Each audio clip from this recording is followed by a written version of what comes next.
Você já visitou alguém enfermo e, em vez de levar o consolo, saiu de lá motivado pela pessoa que você visitou?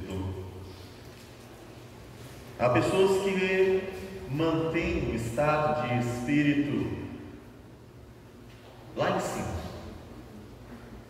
motivados pelas certezas que encontra nas promessas do Senhor, por esperança viva, e que as circunstâncias da vida não conseguem tirar, graças ao Senhor.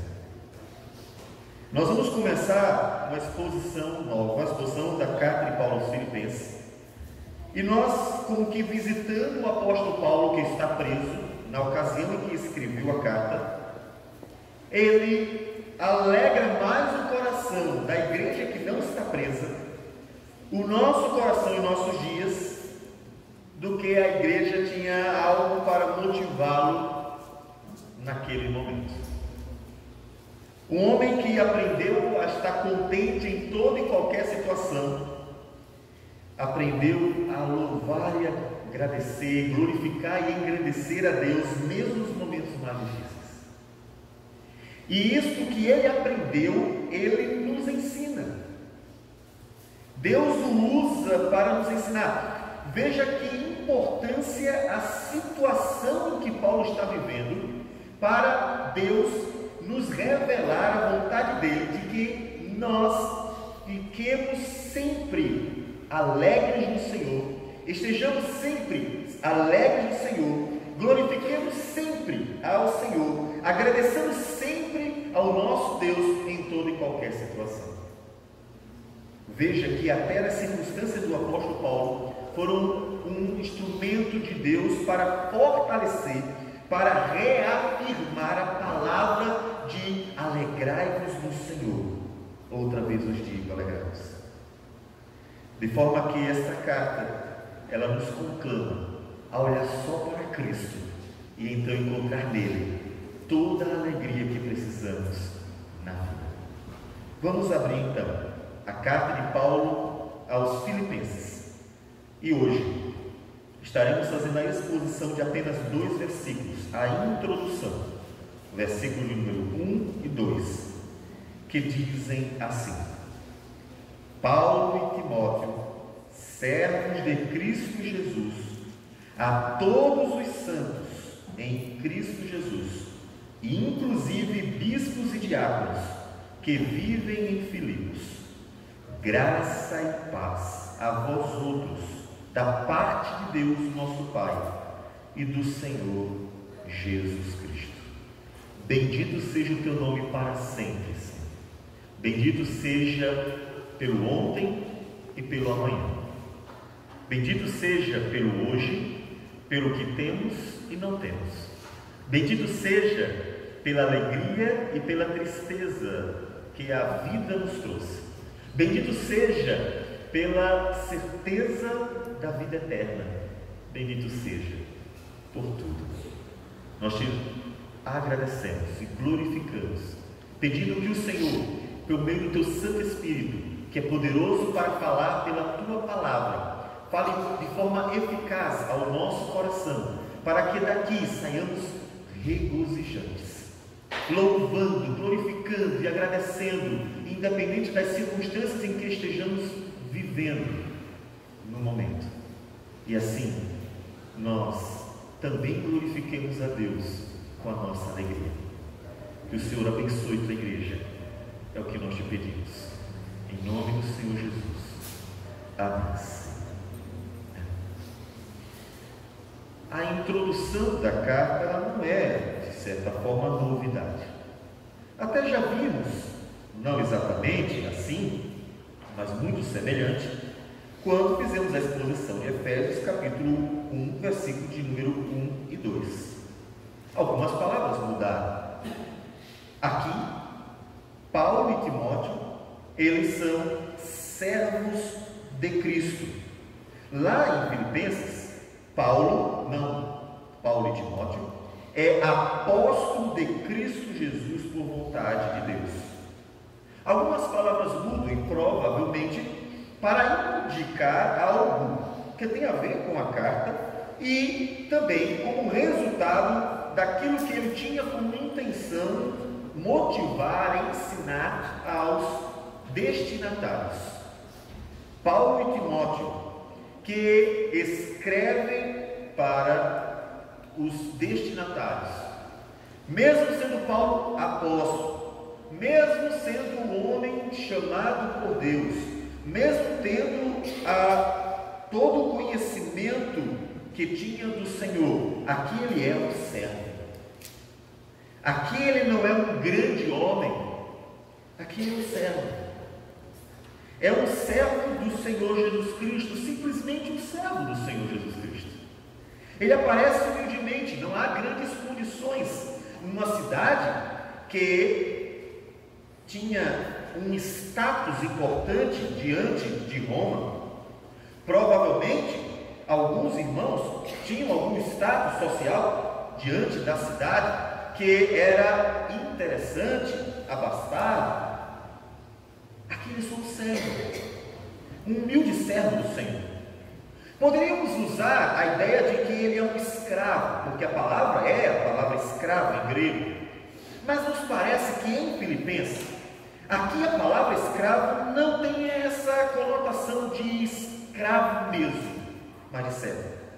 Porque essa palavra escravo, ela pode ser usada tanto para indicar um escravo comprado, como alguém que num tratamento com algum superior, se coloca na posição humilde de servo.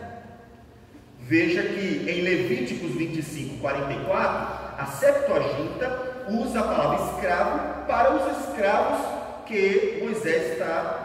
sobre os quais Moisés está se referindo.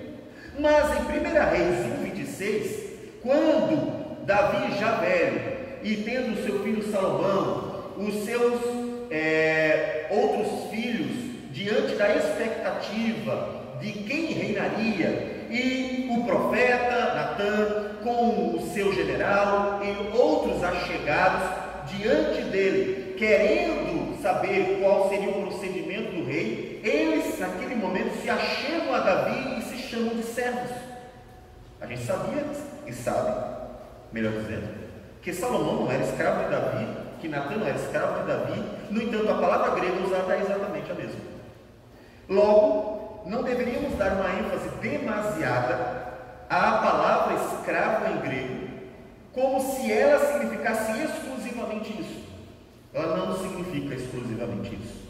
Encontramos no Antigo Testamento, que é a grande obra literária, que é o contexto literário do Novo Testamento, que é a alma do Novo Testamento, ela em grego utiliza ambos os termos, ou seja, a tradução em grego aparece em ambas as ideias, melhor dizendo, a tradução em grego aparece em ambas as ideias, tanto escravo comprado quanto servo, dentro de um pronome de tratamento. Lá em Coríntios, Paulo fala como escravos. A palavra aparece algumas vezes em Coríntios e ela aparece com a ideia de escravo mesmo. 1 Coríntios 9, 16, 7, 21, aparece a ideia de escravo. Mas em Filipenses, essa palavra aparece 2 vezes apenas, e nessas 2 vezes, parece-nos que não é bem esta ideia que Paulo quer transmitir, mas de um servo humilde. A segunda vez é Filipenses, capítulo 2, versículo de número 7. Falando de Cristo, diz assim o apóstolo: antes, a si mesmo se esvaziou, assumindo a forma de servo. É a palavra grega para escravo. Jesus não era escravo. Jesus não foi escravo de homens. Jesus não é escravo de Deus. Jesus não foi escravo dos líderes de Judá. Jesus não foi escravo. Seria inadequado dizer que Jesus se fez escravo. A ideia é de um servo, de alguém humilde, de alguém numa posição de tratamento, de humildade. E vamos entender que na carta de Filipenses é este o propósito de Paulo: falar para uma igreja que provavelmente tinha pessoas de um nível social, um estado social mais elevado, falar para ela como um servo do Senhor, humilde servo. como alguém que não pretende ser grande, como alguém que não pretende aparecer, como alguém que não está preocupado com o status, como alguém que tem em seu coração e mente apenas o propósito de servir, e que este servir ao Senhor não impede sua alegria, muito pelo contrário, é uma das razões dela. Paulo e Timóteo são apenas servos, e como servos do Senhor Jesus Cristo, vão falar à igreja do Senhor. O fato de serem servos do Senhor não tira deles, e principalmente do apóstolo Paulo, que é o autor mais primário, poderíamos sim dizer, não tira deles a autoridade, porque eles escrevem para bispos e diáconos, inclusive. A palavra do Senhor estava acima. É fantástico encontrar essa característica em toda a Escritura. Nós encontramos Davi como um grande rei, inclusive o maior rei de Israel, aquele que conquistou as nações para o povo, que trouxe paz para Israel. Este homem valente, homem de batalha, um homem que não temia o inimigo porque confiava no Senhor. Este homem, Davi, quando diante do profeta Natã, se prostrava, reconhecendo a autoridade da palavra de Deus. Sua reverência era para com a palavra do Senhor, não para com o profeta. Sua humildade estava em reconhecer que, apesar de ser rei, Deus estava acima dele. Quando o profeta vinha falar com o rei reconhecia que a palavra de Deus estava acima. Por isso, quando Natã o exortou duramente, dizendo que ele havia pecado contra o Senhor, ele se prostrou e confessou o seu pecado, porque o seu coração sabia que, mesmo sendo rei, continuava sendo um servo, e apenas um servo do Senhor. Encontramos isso presente nos seus salmos, a humildade de um rei, um homem que sabia ser grande e pequeno ao mesmo tempo, como nós devemos ser. Paulo foi um grande homem na sua geração, o apóstolo que Deus escolheu para revelar os mistérios de Deus acerca da redenção em Cristo Jesus, principalmente relacionada aos gentios. Mas sua postura é sempre a de um humilde servo, alguém que vem para servir, para fazer a vontade de Deus em relação a todos, inclusive bispos e diáconos. A palavra dada para uma igreja inteira. Como você se vê? Qual é a visão que você tem de si mesmo? Como você apresenta-se? Paulo era servo, e você? Saber se apresentar, reconhecer quem é importante para que nós glorifiquemos a Deus da forma correta. Muitos, na época de Paulo e do Senhor Jesus, nesses anos, os judeus, faziam exatamente o contrário. Em Mateus, capítulo de número 23, nós encontramos o Senhor Jesus dizendo as seguintes palavras acerca dos fariseus. Versículo 5: praticam, porém, todas as suas obras com o fim de serem vistos dos homens, pois alargam os seus filactérios e alongam as suas franjas. Em outras palavras, se arrumam todo, dão uma aparência melhor possível para parecerem o mais destacados possível. Amam o primeiro lugar nos banquetes e as primeiras cadeiras nas sinagogas, as saudações nas praças e os serem chamados mestres pelos homens. Não é incomum para Paulo pessoas que gostavam de aparência, que gostavam de ser chamadas de mestres, de doutores, que gostavam de aparecer diante das pessoas e sempre preferiam os primeiros lugares. Não era incomum para aquela geração encontrar pessoas que estavam muito preocupadas com o status social. Todavia, Paulo, o homem que fez milagres que nenhum fariseu fez, o homem que tinha a revelação de Deus que nenhum fariseu teve, o homem que foi um instrumento de Deus que nenhum destes foi, se apresenta apenas como servo, simplesmente como servo, apenas para servir, e não importava quem, a igreja como um todo, os bispos, ou seja, os pastores e presbíteros, e os diáconos também, não importava quem, a sua palavra dada pelo Senhor, o serviço prestado porque Deus o convocou, era para todos. Ele estava disposto a servir. Sendo ele apóstolo, ele se coloca como se fosse o menor de todos, exatamente como o Senhor Jesus ensinou para que a igreja fizesse. Quando os discípulos estavam preocupados, quem vai ser maior, quem é o melhor, quem é que vai sentar no trono, quem vai ter primazia diante desses interesses banais dos discípulos daqueles dias, dos 12, Jesus disse: o mundo tem dominadores, e eles são os que governam, são eles que subjugam. Com vocês não é assim. Os maiores não serão os que dominam, os que subjugam, os que se aproveitam. Os maiores são aqueles que servem. E Paulo está servindo. Ele aprendeu com o Senhor Jesus. Ele aprendeu que a obra que Deus o chamou para realizar não foi a obra de dominar ou aparecer, mas de servir. Qual é o seu propósito quando você se coloca diante do Senhor e da igreja para fazer a obra? O propósito tem que ser servir. Ser um servo não é só uma condição de humildade, é também uma forma de colocar a vida à disposição. Uns se colocam como gerentes, outros se colocam como funcionários, uns se colocam como senhores e outros como servos. Uns são governadores, governantes, e outros são súditos.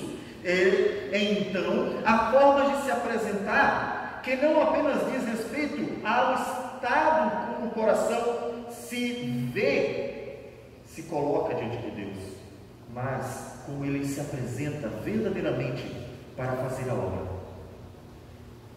Quando nos colocamos diante de Deus é para servir. O propósito jamais deve ser outro: aparecer, dominar ou coisas de forma de natureza semelhante. Qual é o seu propósito quando você se apresenta para a obra do Senhor? Qual é o seu propósito? É servir? Veja a si mesmo como servo, como Paulo se via, um servo do Senhor Jesus, na condição semelhante à de Cristo, que a si mesmo se esvaziou, assumindo a forma de servo. Já que até o Rei da Glória, que em Hebreus, como lemos hoje no capítulo 7 e 8, a semelhança de Melquisedeque, não tem nem começo nem fim, se esvaziou e veio servir a uns pecadores, servir a pessoas falhas, servir pessoas que inclusive apresentavam tantos problemas que às vezes até aborreciam, mas ele veio servir, ele veio se colocar como servo. Você é um servo? Como você se vê? E como você está querendo fazer o trabalho do Senhor? Faça como servo. É a única forma de realizarmos a obra do Senhor para todos e glorificarmos somente o Senhor.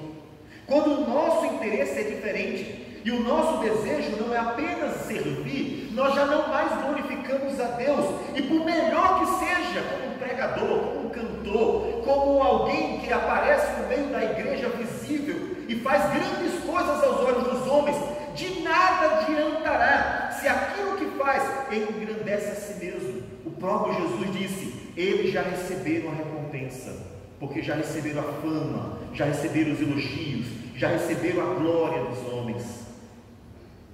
Paulo diz: somos apenas servos do Senhor Jesus. Somos servos do Senhor Jesus. Num mundo que busca a glória, numa geração de ídolos, de pessoas proeminentes, lembre-se que Deus nos quer como servos, apenas isto. Não precisa mais do que isto, porque é em servi-lo que está a nossa glória. Afinal, a nossa glória está em Cristo, não em nós.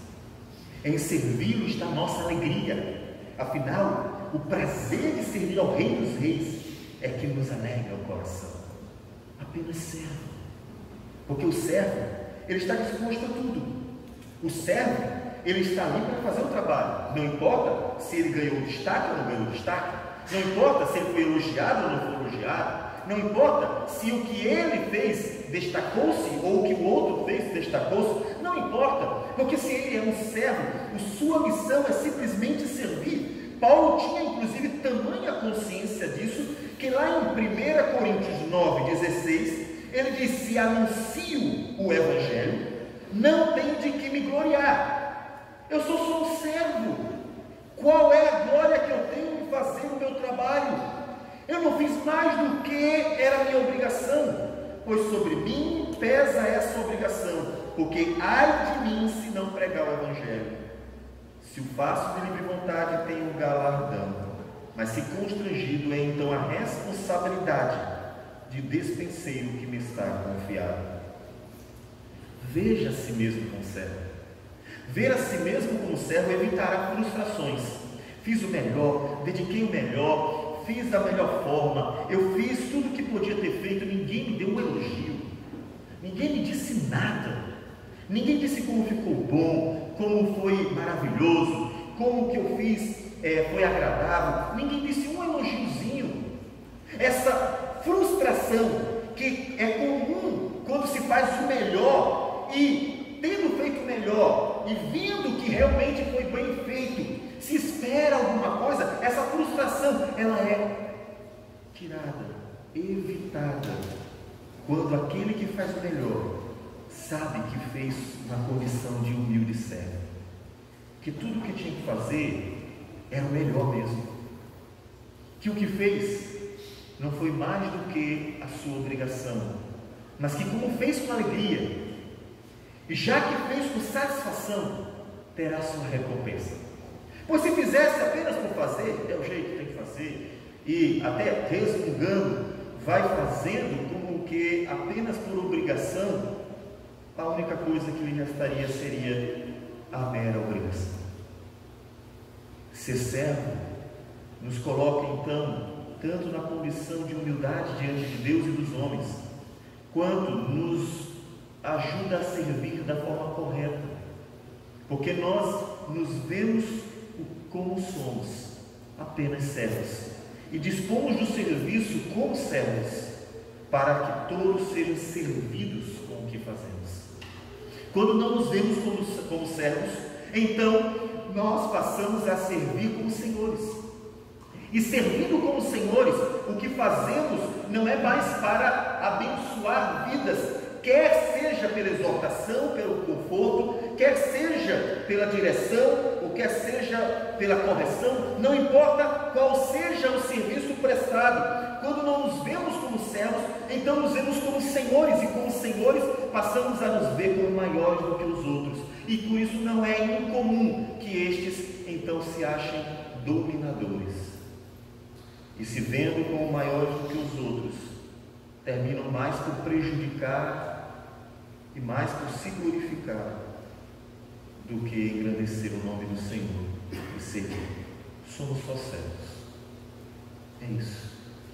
Servindo do jeito que Deus quer. É isso. Você é um servo do Senhor? É este o seu propósito? Então, não haverá frustração quando fizer o melhor e ninguém reconhecer. Então, não haverá por que aparecer porque tudo que nos interessa como servos é o serviço que prestamos, é aquilo que fazemos para o Senhor, e não a imagem que adquirimos diante do trabalho. Paulo e Timóteo, servos de Cristo Jesus, a todos os santos em Cristo Jesus. Termo comum à Escritura. Pensando na Escritura toda, aparece mais de 1000 vezes, Antigo e Novo Testamento.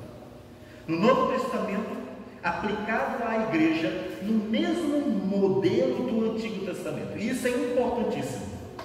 A palavra santo, ela não vem no Novo Testamento com uma nova ideia, mas exatamente com a mesma ideia que desde Êxodo surge na Escritura. E aparece pela primeira vez em Êxodo, capítulo 3, versículo 5.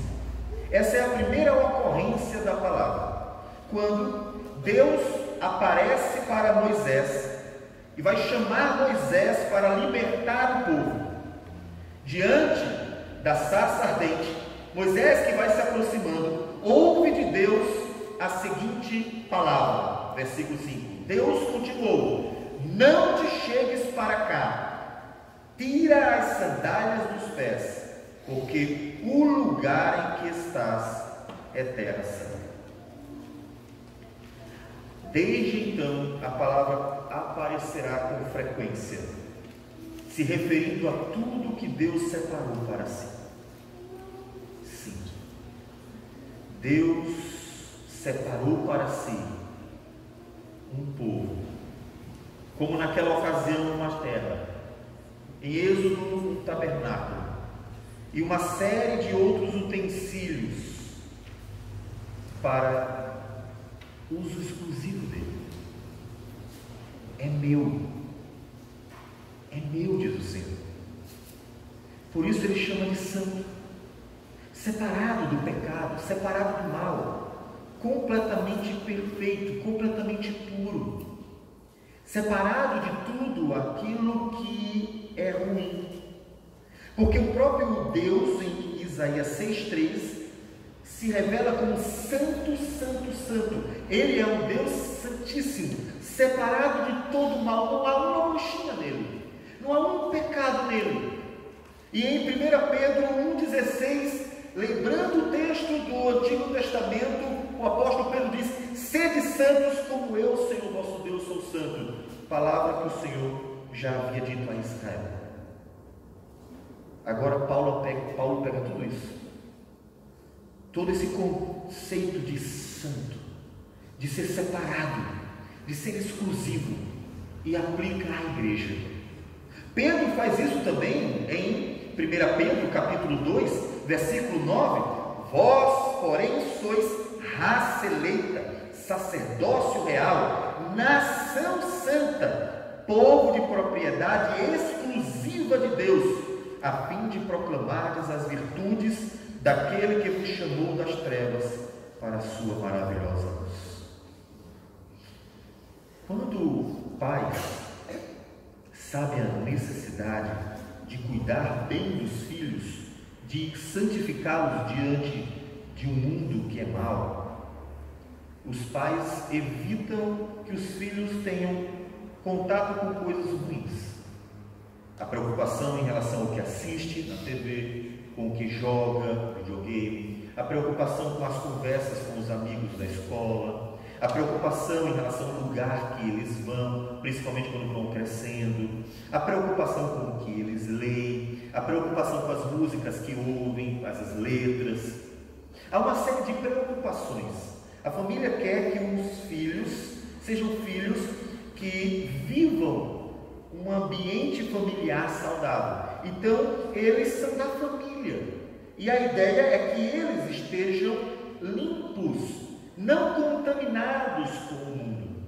Deus, nosso Pai, faz isso. Ele nos chama em Efésios de família de Deus, e Ele nos chama, nos separa, Ele tira de nós aos poucos aquilo que o mundo tenta impor, e na nossa história tantas coisas já colocou. Somos santos, separados para Deus, pertencemos a Ele.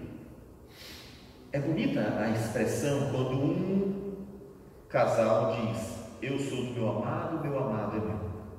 É uma expressão que se costuma usar em momentos românticos, uma expressão da Escritura. Essa expressão se aplica à igreja em Cristo. Nós somos dele. Você vê beleza quando um homem diz para uma mulher diz para um homem isso. Que bonito, que romântico, 1000 curtidas por causa daquilo. Agora aplique esta expressão a Cristo e à igreja. Aplique esta expressão à palavra santo. Alguém que pertence a Deus, que é exclusivo, que foi separado, que tem uma relação íntima e profunda com Deus. Aplique isso à nossa relação com Cristo. Você percebe a dimensão do privilégio de ser chamado de santo. Paulo está escrevendo para a igreja dizendo que ela é santa, um servo de Cristo, se dirigindo aos santos em Cristo. Mas você é tão cheio de pecado, você é tão pecador, você sabe o que você faz, as mentiras contadas, os pensamentos maldosos, o desejo de aparecer, as muitas coisas erradas que você fez, o coração orgulhoso e tantos pecados que poderiam ser mencionados. Você conhece você melhor do que ninguém, e deveria. Mesmo assim, Deus se dirige à igreja chamando-a de santa. Se para Filipenses não nos choca tanto, não sentimos tão impactados com esta palavra ao chamar a igreja de santa, tendo em vista que não aparecem grandes problemas, podemos mencionar Coríntios. E todos sabem como foi a igreja de Coríntios. Que igreja problemática, que igreja cheia de confusão. Uma igreja que precisava e recebeu cajadadas e mais cajadadas de Paulo. Paulo escreve 4 cartas, inclusive algumas chamadas de cartas duras. Tamanha necessidade da igreja ser exortada com dureza. E mesmo assim, por causa da obra de Cristo, por causa da convicção, da eficácia, da justificação em Jesus, no versículo 2 de 1 Coríntios capítulo 1, Paulo diz: à igreja de Deus que está em Corinto, aos santificados em Cristo Jesus, chamados para ser santos.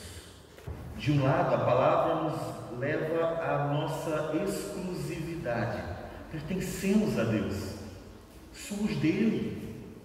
Deus nos tomou para si, e isso significa ser santo.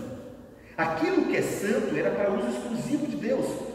A terra, quando ele chama de santa, é porque Deus estava presente ali, manifestando sua glória. O tabernáculo, os utensílios, o sacerdócio e tudo aquilo que Deus chamou de santo, era porque não poderia ser usado para outra coisa, era de uso exclusivo de Deus e para Deus, tinha um propósito específico, pertencia a Ele, por isso não poderia ser usado para fins outros, mesmo que não fossem coisas pecaminosas. Mas ser santo significa também ser exclusivo de Deus. Este privilégio tremendo. Eu pertenço a Deus. Razão para termos a plena convicção de que quem poderá nos separar do amor do Senhor? Quem nos separará do amor de Cristo? Porque pertencemos a Ele. Isso deve causar imensa alegria, porque significa que ninguém pode nos tirar dele, já que Ele nos trouxe para si. Nós somos santos porque somos dele, mas também significa aquilo que Ele fez em nós, até porque para sermos dele precisaríamos e fomos alvos daquilo que Cristo fez em nós. Seria impossível sermos dele sem que Cristo tivesse operado em nós.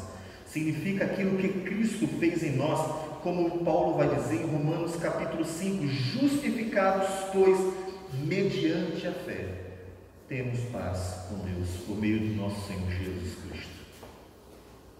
Somos santos, porque Ele já fez a obra. Isso traz não só alegria, traz paz. Temos paz com Deus. Porque todos os dias nós vemos o quão pecadores somos. E alguém que quer viver para a glória de Deus, quando encontra em si o pecado, ele se sente triste, ele se sente angustiado, se sente frustrado consigo mesmo. Uma série de angústias podem tomar conta do coração de alguém que, querendo glorificar a Deus, vê os pecados em si. Por isso a armadura, ela é importante, e a justiça, a couraça da justiça deve revestir nosso peito, para guardar o nosso coração de sentimentos inadequados por causa dos nossos pecados. O saber que somos santos, então, traz paz ao nosso coração, porque é a certeza de que esse status de ser santo diante de Deus, de pertencer a Deus, não provém de quem eu sou, mas do que Cristo fez em mim. Provém unicamente da justiça do Senhor, de forma que, revestido com a couraça da justiça de Cristo, da justiça eficaz, suficiente, eficiente, de uma justiça que traz paz com Deus, também nela encontro paz em meu coração, para me alegrar no Senhor. Saber que quem eu sou, ou seja, ainda um pecador, não é capaz, não é suficiente para impedir o que Ele fez em mim, ou seja, me tornou justo aos seus olhos, porque maior é a justiça, o poder da justiça de Cristo, do que a miséria dos pecados do homem. A graça do Senhor superabunda sobre nossas fraquezas. Ele se dirige para a igreja que Ele chama de santa. Não é o prédio que é santo. Mais bonito que sejam alguns prédios e os muitos investimentos feitos em casas de pedra, não são elas que são santas. É o povo. Ele se dirige a um povo chamado de santo. É importante você ter essa consciência. Em hipótese alguma, ela visa fazer você se sentir melhor do que os outros. Como poderia se sentir melhor do que os outros? E todos os dias os pecados acordam você, mostrando que você ainda é um pecador, de tal forma que é lembrado que, apesar de ser santo, ainda carrega uma natureza velha, e que não deve se orgulhar ou gloriar-se no fato de ser chamado de santo, pois não está em ti este privilégio.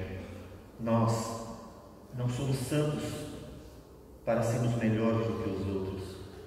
Nós somos santos porque Cristo nos santificou para glorificar ao Pai, inclusive com o agir humilde, porque a humildade é um caráter da santidade e o orgulho da natureza pecaminosa deste mundo pecador. Ser santo é estar em paz com Deus e saber que pertence a Ele, que nada pode nos separar. Quando você sentir aquela angústia de ser pecador, aquela tristeza de não ter feito aquilo que deveria, aquela frustração por ter tentado e não ter conseguido algo que deveria ter feito para o louvor do Senhor, lembre-se que a nossa glória não está em o que fazemos, mas aquilo que Ele fez em nós e por nós. Que a nossa paz com Deus não está em nossas muitas tentativas de fazer o melhor para Ele, mas na justiça que Cristo trouxe para nós, e que é tão suficiente e perfeita, que nos chama de santos. Então viva como santo, como alguém que já está em paz com Deus, como alguém que está vivendo uma relação com o Senhor de comunhão, por meio desse status de ser santo, esse status de ser justificado, para que você também se alegre no que Deus fez por você. Lembra do que Deus fez por você e viva como santo, pois isso também lembrará que não pertencemos a este mundo. Quando o mundo tentar atrair você, chamando você de todas as formas, você vai lembrar: não, eu sou santo, não sou melhor do que os outros, mas eu fui separado, eu pertenço exclusivamente a Deus para isso.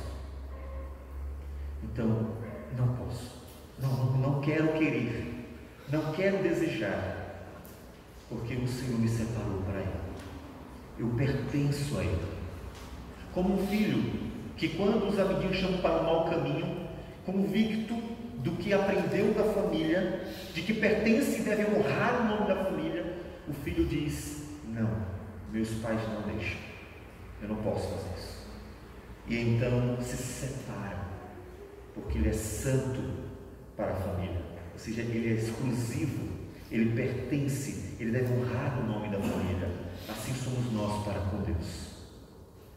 Então viva a beleza de ser santo, confiando em Cristo e tão somente nele. E isso para todos, como disse, inclusive bispos e diáconos. Não há distinção. Não importa qual a aparente posição que uma pessoa possa ter, tudo que Deus deu à igreja é para o serviço. E a palavra dele dirigida à igreja, que é chamada de santa, inclui o menor e o maior aos olhos dos homens. Todos. Dentro da igreja de Filipos, que estava em Filipos, todos recebem a mesma denominação. Não importa se maiores ou menores aos olhos dos homens, são santos e devem viver como santos. Vivam como santos, inclusive em todas as atitudes, nas relações, as relações entre os irmãos, que sejam relações santas. É assim que Deus nos chama, santos a Ele. Na forma de servir, como nós já falamos, uma forma de servir santa a Ele. Na forma de adorar a Deus, uma forma santa para Ele. Na forma de viver o dia a dia, uma forma de viver santa. Porque é isso que somos, um povo separado para Ele. Um povo justificado por Ele. Um povo que está sendo santificado para Ele. É o que nós somos. É esse privilégio que nós temos. Então viva assim. Viva como santo ao Senhor. E então ele traz a sua salvação. A salvação é bem padrão. Todas as cartas praticamente têm essa salvação. Graça e paz a vós outros, da parte de Deus, nosso Pai, e do Senhor Jesus Cristo. Essas duas palavrinhas são muito importantes dentro do contexto judaico, porque a graça de Deus, esse favor divino, esse querer abençoar, ou este resplandecer do rosto sobre o pecador, esta graça de Deus é o ter a certeza que o Senhor se agradou de nós, quer o nosso bem, Ele nos ama e nos favorecerá. Lá em Gênesis 6 aparece a primeira vez o termo: Noé achou graça diante do Senhor. Vários personagens da Bíblia acham graça diante do Senhor. O desejo de Deus de abençoar. Numa geração perdida, diante de um contexto terrível, em que a ira de Deus se acendeu, e não era brincadeira, não era pouca coisa, a ira de Deus se acendeu para destruir todos os seus planos. Um contexto sombrio, terrível, mais terrível do que no dia do Sinai, capítulo 19 de Êxodo, quando o Sinai está fumegando e o povo de Israel ouvindo os trombones, as buzinas, o barulho, o terremoto, toda aquela nuvem, o fogo e todo aquele momento terrível para colocar medo no coração. Deus que apareceu de uma forma terrível no monte, lá em Gênesis já está decidido: vou destruir toda a terra, porque minha ira se acendeu contra esse povo, só a violência, só a maldade no mundo. E naquele contexto tão ruim, tão duro, graça de Deus se manifesta para uma família. A graça. Paulo diz para a igreja: a graça de Deus venha sobre vocês. Para vocês que eu rogo a graça de Deus. A saudação dele é um desejo e já uma bênção para a igreja. A graça do Senhor seja sobre vocês. Essa graça que é o favor de Deus sobre o pecador, que olha com satisfação diante de tanta coisa ruim ao redor, de um mundo tão pecador, ele consegue ver o seu povo e sorrir para ele. Ele se satisfaz. Essa graça venha sobre a igreja. É essa graça que é a nossa certeza que podemos buscá-la. E Paulo a apresenta para a igreja e roga para a igreja e abençoa a igreja com ela, para que a igreja encontre sempre o favor de Deus. É claro que não é por sua justiça, pela justiça do Senhor Jesus, pelo qual nos tornamos santos, mas essa graça vem sobre aqueles que depositaram sua confiança na justiça do Senhor, naqueles que viram que nada eram, mas colocaram a confiança naquele que disse que justificaria. Sobre estes a graça, o favor, o saber que o sorriso do Pai resplandece para os seus filhos. Isso significa coisa boa. Quando um filho quer uma coisa, se ele for um pouco inteligente, fica a dica aí para a meninada, não vai procurar os pais no dia em que as coisas não estão muito boas. O pai chegou do trabalho estressado, cansado, irritado, a mãe está cheia de afazeres, de repente não está bem naquele dia, aconteceu alguma coisa que o ambiente doméstico não está muito bom. E está todo mundo preocupado, ainda que a família deve manter aquela vida diante de Deus. Mas as coisas não estão boas no momento. Um filho inteligente, naquele momento ele fica quietinho, calado, faz tudo certinho, inclusive, para não entrar dentro do ambiente meio que tenebroso, porque senão termina sobrando para ele o que nem era para ele, tendo em vista que ele terminou contribuindo para o ambiente ficar mais difícil ainda. O filho inteligente, ele espera aquele momento passar, e no momento em que vê que os pais estão sorrindo, estão alegres, as coisas estão bem boas, aí ele solta a bomba, né? Aí ele diz assim: pai, eu queria isso aqui.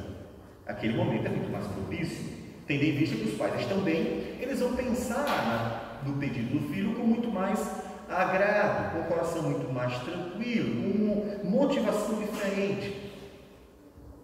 A graça de Deus é esse momento, é esse resplandecer, esse brilho no rosto de um pai para com seus filhos, que olha com agrado, como quem quer abençoar, como quem está satisfeito, como quem deseja trazer boas coisas.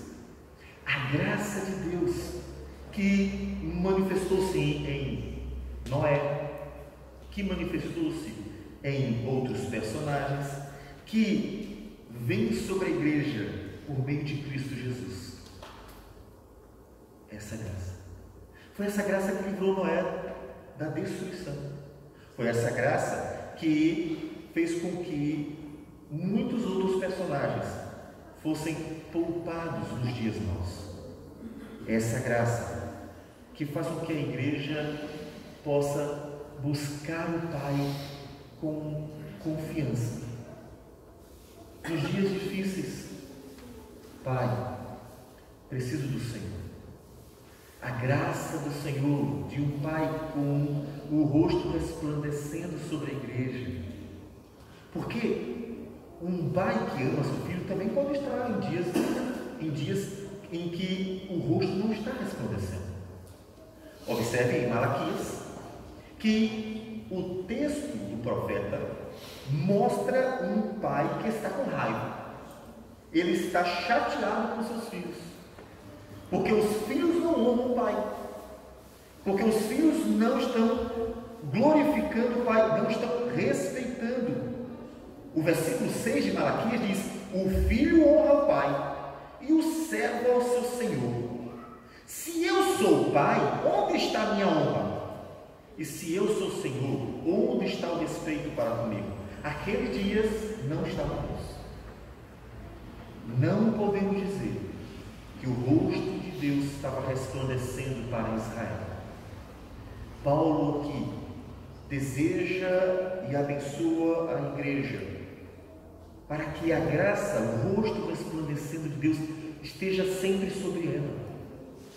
É claro que se desejamos que a graça de Deus venha sobre nós, que a graça de Deus esteja sempre sobre nós, como que o rosto do Pai resplandecendo, devemos estar sempre fazendo também o que agrada ao Pai. Afinal das contas, se nós o irritamos, se um filho irrita seu pai, não espere que o rosto do pai esteja alegre nos dias em que ele venha buscar algum favor.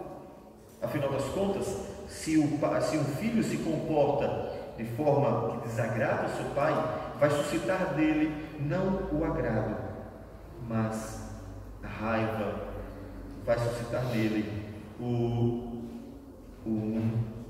desagrado, um ânimo que o levará ao castigo. A graça seja sobre vocês, que Deus se agrade de vocês, que Deus queira abençoar vocês, que Deus queira trazer sobre vocês boas coisas, que Deus seja favorável, ou que vocês sejam favoráveis a Deus e encontrem o favor de Deus. Deus abençoe vocês assim. Paulo quer isso sobre a igreja, todos querem isso para a igreja, mas a igreja deve desejar isso, buscar isso do Senhor. Busque esta graça do Senhor.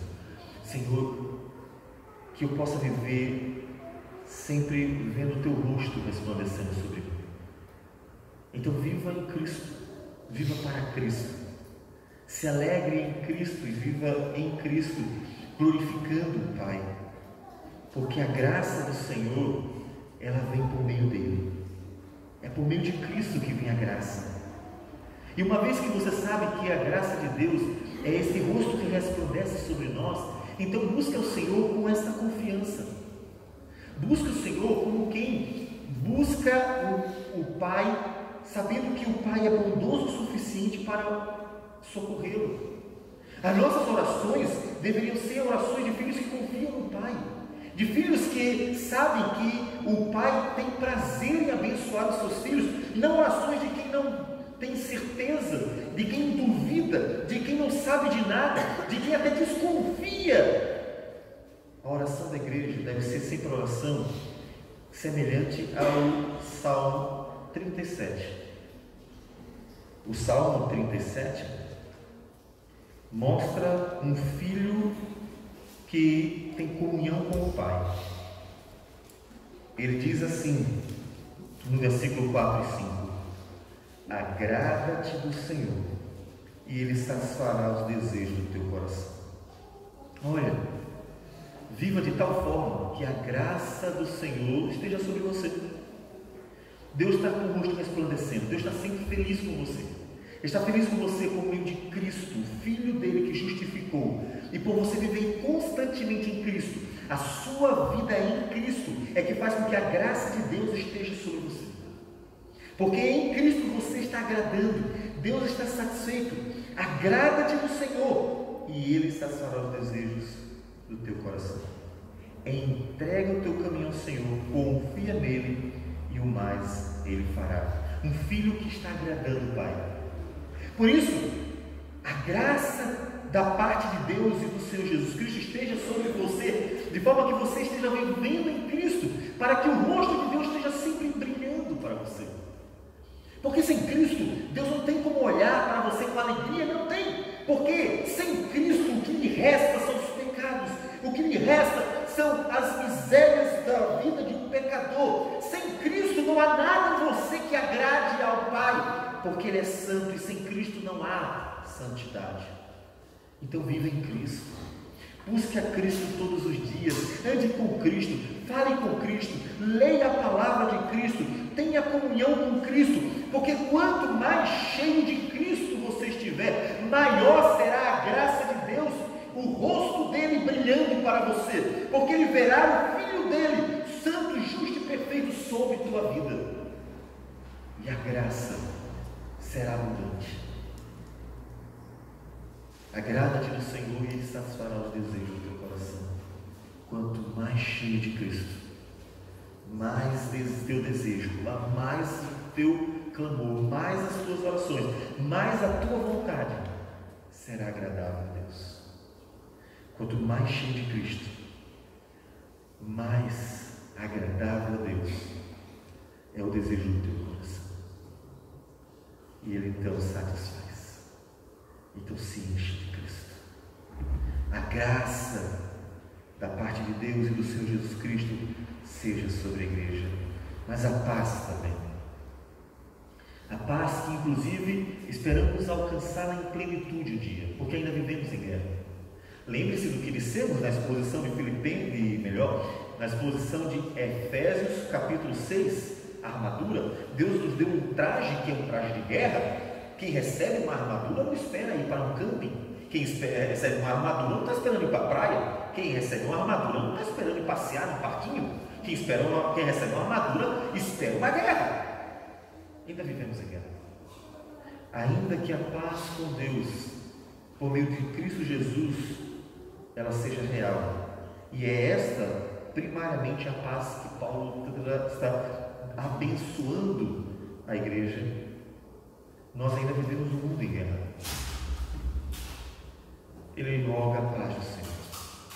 Esse estado de paz, que poderíamos dizer, começa na paz com Deus, mas desta paz com Deus se espalha para a paz uns com os outros e até mesmo consigo mesmo. Porque na certeza de que a justiça de Cristo é suficiente para mim, então eu aquieto meu coração para, confiando na justiça dele, então descansar a vida dele. Mas a paz com os outros também decorre de nossa paz com Deus. Como está a sua relação com Deus? Pessoas que vivem em paz com Deus, que têm uma íntima relação com o Senhor, também viverão em paz umas com as outras. Afinal das contas, essa paz vem do próprio Deus, vem do Senhor. É parte da vida de um povo santo, saber se relacionar, ouvir e falar, de forma que a paz do Senhor seja mantida. Ele quer a paz é boa, ela vem de Deus. Deus é o Senhor dos exércitos, Ele é general de guerra, é verdade, mas é Ele quem luta para nos trazer a paz. Sim, mesmo que pareça estranho, a paz do Senhor é conquistada com guerra, como nos dias dos homens, como nas gerações. Muitas gerações adquiriram paz, muitas nações adquiriram paz, mas elas só vêm por meio da guerra. Cristo lutou para nos trazer paz. Cristo lutou para nos trazer paz e nos trouxe paz com Deus, por meio de sua vitória sobre o pecado, sobre o diabo. Esta paz seja sobre nós. A paz que é a certeza de que não estou mais lutando contra o Senhor e nem Ele irado contra mim.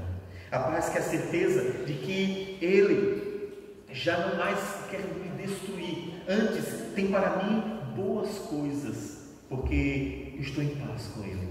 A trégua, a paz, não guerra contra o Senhor. Mas esta paz, como disse, deveria se expandir para os irmãos. Afinal das contas, como diz Efésios, porque Ele é a nossa paz, o qual de ambos fez um, e tendo derribado a parede de separação que estava no meio, a inimizade, aboliu na sua carne a lei dos mandamentos na forma de ordenanças, para que dos dois criasse em si mesmo um novo homem, fazendo a paz, e reconciliando ambos em um só corpo com Deus por intermédio da cruz, destruindo por ela a inimizade. Deus traz paz. Você está vivendo em paz com as pessoas? Nós vivemos um período de muita guerra. No nosso ocidente, as nossas guerras são mais ideológicas. O mundo tem trazido todo tipo de coisas erradas. E estamos vivendo uma série de ideologias atrapalhadas. E as pessoas querem uma falsa paz, onde a verdade não é o fundamento. Não é possível ter paz sem a verdade. A paz que Paulo está trazendo para a igreja não é uma paz sem a verdade. Não é uma paz em detrimento da verdade que é Deus, da justiça de Cristo Jesus. Não é uma paz sem um fundamento sólido, é uma paz baseada na verdade. Não existe paz sem a verdade, é uma mera paz, é um fingimento. Não somos chamados a ter paz com Deus baseado apenas no deixa para lá. A paz com Deus é resultado de uma obra verdadeira, eficaz, real.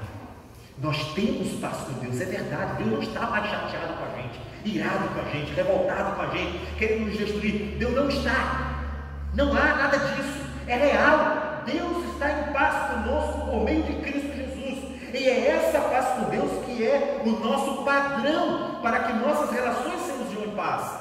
Não deveríamos viver relacionamentos pacíficos hipocritamente, comum na política. Você vê, no mês anterior estavam os dois políticos metendo um pau no outro. Olha, só não saía coisa boa, só não chamaram de anjo um ao outro, de tudo que você imaginar. No mês seguinte, muda a situação, um ganha, o outro perde, agora temos outros que estão ali concorrendo, e então formam-se alianças. Aquele cara que chamou o outro de tudo menos de anjo, está ali favorecendo, levantando o braço e mostrando apoio e já falando um monte de coisas boas sobre ele. Isso é uma falsa paz, isso é uma hipocrisia. O contexto político em todas as esferas da sociedade vive uma hipócrita paz, um fingimento. Essa não é a paz de Deus. A paz de Deus, ela é real. Você está em paz com o irmão, por que você está em paz? Porque realmente está tudo bem. Não porque você está fingindo conflito, evitando conflitos, fingindo que está tudo bem e sorrindo para todo mundo, fingindo que as coisas estão maravilhosamente bem, porque você não quer evitar conflito. Isso não é paz, isso é hipocrisia, isso não vem de Deus, isso vem do diabo, vem do homem, do coração pecador. Deus não nos ensinou isso. Jesus diz que Ele é a verdade e que a mentira não procede dele. A nossa paz, nosso relacionamento em paz deve prover da verdade, deve vir da verdade. O nosso relacionamento em paz com os irmãos deve vir da verdade. Não estou em paz com o fulano, foi o que aconteceu isso. Meu irmão, vá lá com essa conversa, diga a verdade. Olha, aconteceu isso. Resolva na palavra, resolva em oração. Deus ajuda a gente a resolver os nossos problemas, ajuda a gente a reconhecer os pecados, confessarmos uns aos outros, orarmos uns pelos outros. Deus, eu quero resolver esse problema de verdade, porque eu quero ter paz de verdade. Eu não quero fingir, eu não quero ser hipócrita, porque isso não vem do Senhor. Deus nunca vai abençoar relacionamentos hipócritas, Deus nunca vai abençoar coisas fingidas. Isso não vem de Deus, é impossível Deus abençoar isso. É perda de tempo. Aquela falsa paz que a política costuma alimentar, ela não vem de Deus, e Deus não se agrada dela. Então vá atrás. Se você não está em paz com alguém, vá naquela pessoa, conversa com ela, fala, olha, isso não está me deixando em paz contigo, eu quero resolver, eu quero com humildade, eu reconheço que eu também sou pecador, eu quero resolver isso. Eu não vim aqui para te condenar, eu vim aqui para resolver um problema, eu vim aqui para tratar um assunto, para que as coisas estejam bem. Aí, quando você conquistar, ganhar o seu irmão, como diz Jesus em Mateus 18, a paz foi estabelecida, a verdadeira paz foi estabelecida entre duas pessoas que, prostradas aos pés do Senhor Jesus, resolveram tudo o que tinham que resolver em Cristo e para Cristo. Você não precisará mais sorrir fingidamente, como se estivesse evitando um conflito aparente, quando na verdade o seu coração está em conflito com o irmão. Jesus chegou a dizer: olha, tem oferta para dar para Deus? Deixa, reconcilia-te com teu irmão, depois oferece. A gente está fazendo sempre o contrário. As pessoas vivem em conflitos, vivem um monte de problemas e adoram a Deus como se nada tivesse acontecido, vivem uma mentira. Jesus disse: depois que você resolver o seu problema, aí você vai adorar a Deus, aí você oferece a tua oferta, porque a oferta que Deus quer de nós, Cristo já deu, e a oferta que em Cristo nós temos que dar a Deus não é algo apenas momentâneo, é a sua vida. O culto agradável a Deus é o culto racional de Romanos 12, 1 e 2. Então, a paz de Deus que Paulo roga sobre a igreja e abençoa a igreja, essa paz que faz com que nós estejamos bem com Deus, é a base da paz que também deve fluir para nossas relações, porque a paz de Deus sobre a igreja não significa eu estou bem com a igreja. Então, irmão, meu irmão, o problema é dele. Eu estou bem com Deus. E como é que estão as relações? Vai indo. A paz de Deus, ela não é uma paz partida, subdividida, é uma paz completa. Quando Deus diz no Antigo Testamento que a paz estava sobre Israel, é porque estava tudo bem. Quando Deus fala que quer a nossa paz e que um dia encontraremos, um dia vamos descansar de todas as guerras, de todas as confusões, essa paz diz respeito a tudo. A paz de Deus, ela é plena, ela é perfeita. Não vai ninguém no céu que vai estar fingindo estar bem com os outros. Não vai. Somente o povo de Deus, que vai ser enchido com paz, uma paz que permeará todo o reino de Deus. A paz de Deus é a paz com Ele, é a paz com o irmão, é a paz consigo mesmo, é a paz que brota da verdade, a verdade que vem a partir de Cristo Jesus, aplicada à minha vida e que faz com que eu consiga viver em todos os âmbitos do meu viver. É essa paz que Paulo quer para a igreja. Veja que em todas as cartas, ou em várias delas, há uma menção sobre o relacionamento. Se pensarmos em qualquer tipo de menção, todas elas têm. Algumas mais, outras menos. E ele está sempre exortando os irmãos a viverem uma comunhão. O capítulo 2 de Filipenses vai falar sobre isso. Porque a paz de Deus, ela não diz respeito apenas à minha relação com Deus, diz a minha relação com todos. Porque se eu estou em paz com Deus, por que eu estou em guerra com os outros, que dizem também viver em paz com Deus? É claro que a guerra é inevitável, mas a nossa guerra não é contra a carne e o sangue, mas contra principados e potestades. E vimos isso em Efésios capítulo 6. Nunca deixaremos de estar em guerra enquanto estivermos aqui, enquanto Jesus não voltar. Mas esta guerra não é uma guerra contra o povo de Deus. Deveria ser uma guerra contra os principados e potestades que odeia a igreja e que tenta destruí-la. Esteja em paz com Deus. Esteja em paz com os irmãos. Se você tem algo para resolver, se tem algum problema entre alguém, pode ser com o pastor, pode ser com o presbítero Paulo, o presbítero Douglas, pode ser com qualquer um, com o seu filho, pode ser com o seu pai, o esposo, a esposa, não importa com quem. Se você tem alguma coisa para tratar, se tem alguma coisa precisando ser resolvida, vai atrás. Porque a paz de Deus, ela não é um fingimento para evitar conflitos. A paz de Deus é um estado real, baseado na verdade, de uma solução que foi verdadeiramente trazida para nós, em Cristo Jesus. Então vá atrás, porque Deus se agrada disso. É para essa igreja que Paulo está escrevendo. E nós vamos ouvir a carta no decorrer dos domingos que vão chegando, e ele vai falar para uma igreja humildemente, chamada de santo, para todos, inclusive liderança, porque o desejo de Paulo é que a graça e a paz de Deus esteja sobre a igreja. Então escute como se fosse um desses destinatários, e escute a palavra de Deus, para que se beneficie de todas estas bênçãos que Deus tem para o seu povo.